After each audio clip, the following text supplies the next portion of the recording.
जागतिक महिला दिनानिमित्तानं गृहवस्तू भांडारमध्ये 5 ते 55% पर्यंत भरघोस डिस्काउंट. ऑफर 5 ते 22 मार्च 2026 पर्यंत. प्रत्येक खरेदीवर मिळवा खात्रीशीर डिस्काउंट.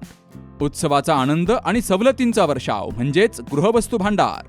शाखा नंबर 1 आणि 2 बाजारपेठ संगमनेर आणि शाखा नंबर 3 समनापूर गणपती मंदिराजवळ संगमनेर. संपर्क 77 190 47 007 आणि 91 75 56 99 66. सभापती महोदय, एक अत्यंत महत्त्वाच्या विषयाकडे मी सभागृहाचं लक्ष वेधू इच्छितो. 2009 साली केंद्र शासनाने शिक्षणाचा अधिकाराचा कायदा जो केला, राईट टू एज्युकेशन, या कायद्याच्या अंतर्गत 25% जागा या खाजगी अनुदानित शाळांमध्ये गोरगरीब माणसाच्या मुलांसाठी राखीव ठेवण्याचा निर्णय झाला. आणि त्या निर्णयामध्ये त्या ज्या अटी शर्ती होत्या, त्या अटी शर्तींमध्ये बदल करण्याचं एक धाडस खरं तर सरकारने केलं. आणि 12 फेब्रुवारी 2026ला एक GR काढला आणि त्या GR मध्ये अटी शर्ती त्या ॲडमिशनच्या बदलल्या. आणि सभापती महोदय, उत्तर आता मला मंत्री महोदयांनी दिलेलं आहे की 12/2/2026च्या ह्या ज्या अटी शर्ती होत्या, म्हणजे 3 किलोमीटर पर्यंतच्या मुलांना त्याच्यामध्ये अर्ज करण्याची मुभा होती, ती 1 किलोमीटर केली. किंवा ऑप्शन त्याला जास्त देता येत होते, त्याला 10 ऑप्शनच देता येतील असा निर्णय घेतला. असे जे निर्णय जे आहेत ते बालकाच्या अधिकारावर गदा आणणारे निर्णय हे राज्य शासनाने घेतले. आणि याच्या पुढे जाऊन राज्य शासनाची नाचक्की झाली, कारण हायकोर्टाने त्याला स्टे दिला. कारण शेवटी आपण लक्षात घेतलं पाहिजे की तो कायदा नाही, तो अधिकार आहे. आणि म्हणून माझे स्पेसिफिक प्रश्न मंत्री महोदय आपल्याला असे आहेत की कोणत्या अधिकारामधून आपण या राईट टू एज्युकेशनच्या या नियमावलीमध्ये बदल केला? राज्य शासनाला असा बदल करण्याचा अधिकार आहे का? हा माझा पहिला प्रश्न आहे. आणि दुसरा प्रश्न असा आहे की आपण उत्तर इतकं सोयीचं दिलंय की 12/2/2026ला तुम्ही GR काढला, नंतर तुम्ही 10/3/2026 पर्यंतची ती मुदत होती ती 18 केली, सगळं लिहिलंय. पण हायकोर्टाची चपराक बसली हे मात्र याच्यामध्ये कुठेही आपण उल्लेख केलेला नाही. तर हायकोर्टाच्या निर्णयामुळे तुम्हाला ते निर्णय घ्यावा लागला का, हा दुसरा प्रश्न. आणि तिसरा प्रश्न, आता हायकोर्टाची ही चपराक बसल्यानंतरही आपण आपल्या भूमिकेवर ठामच राहणार आहात आपण आता मान्य करणार आहात का शिक्षणाच्या अधिकारात दखलंदाजी देण्याचा राज्य शासनाला अधिकार नाही?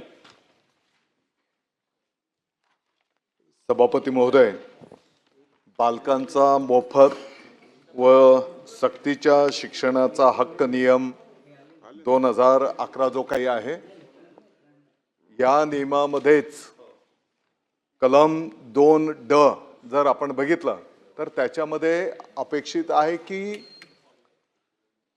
त्या बालकाच्या घराच्या पासून नजीकची शाळा, आता नजीकची शाळा याचं डेफिनेशन जर आपण 20-20, 30-30 किलोमीटर असं जर करायला घेतलं, अध्यक्ष महोदय, पहिलीचा विद्यार्थी म्हणजे 6 वर्षाचा तो विद्यार्थी. आणि अशा विद्यार्थ्यांना जर आम्ही 20-20, 30-30 किलोमीटरच्या अंतराच्या खाजगी विना अनुदानित शाळेमध्ये जर प्रवेश द्यायला घेतले तर त्याच्यातनं त्याचं आरोग्य, त्याची मानसिकता याचाही प्रश्न त्या ठिकाणी निर्माण होतो, असं पाहणीमधून आणि अनेक तक्रारींच्या माध्यमातून त्या ठिकाणी निदर्शनास आलेलं आहे. तत्राप या संदर्भामध्ये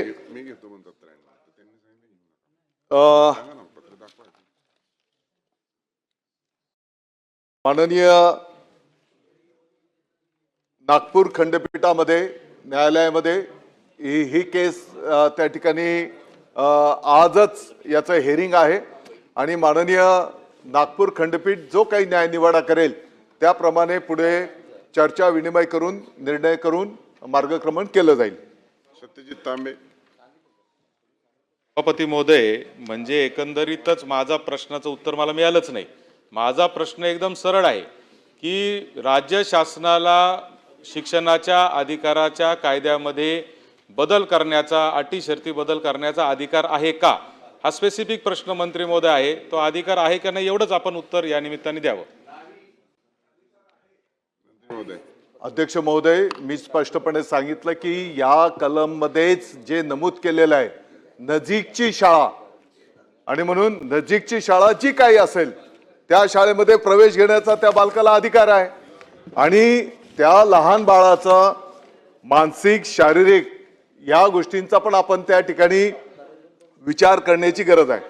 आणि राहिला विषय सभापती महोदय, 12 मार्च 2026च्या अखेर RTEच्या अंतर्गत ज्या 8,697 शाळांमध्ये 25% प्रवेशाच्या साठी ज्या काही जागा उपलब्ध आहेत, साधारणपणे 1,14,716 जागा उपलब्ध आहेत, आणि या क्षणाला 2,08,556 अर्ज प्राप्त झालेले आहेत, आणि अर्जाच्या साठीची मुदत पण त्या ठिकाणी 18 मार्च 2026 पर्यंत त्याची मुदत पण त्या ठिकाणी वाढवून देण्यात आलेली आहे. म्हणजे काही जागेमध्ये आपण काय कमतरता करतो आहोत किंवा त्याच्यामध्ये काही कोणाला प्रवेशापासून वंचित ठेवतो आहोत अशा प्रकारचा बिलकुल त्याच्यामध्ये हेतू नाही. फक्त लहान बाळांना त्याच्या शरीराचा त्याच्या मानसिकतेचाही विचार करून नजीकच्या शाळेमध्ये प्रवेश मिळेल याचं पारदर्शक पद्धतीने विभाग त्या ठिकाणी काम करायला घेतो आहे. 93 वर आपल्याला किती वेळ देणार बोलायला? मुलांची काळजी शासनाला आहे आणि गोरगरिबाचे मुलांचे वय आणि म्हणून ते 1 किलोमीटरमध्येच पाहिजे, तर मग फी भरणाऱ्या मुलांसाठी पण शाळा कायदा करणार आहे का की 4 किलोमीटर 5 किलोमीटरच्या पुढच्या मुलांना घेऊ नये? असं मानसिक तर त्यांची पण परिस्थिती आहे ना. फी भरणारा मुलगा पण लहानच आहे आणि फ्रीमध्ये येणारा पण लहानच आहे, तर राज्य शासन असाही काही धोरणाचा विचार करणार आहे का?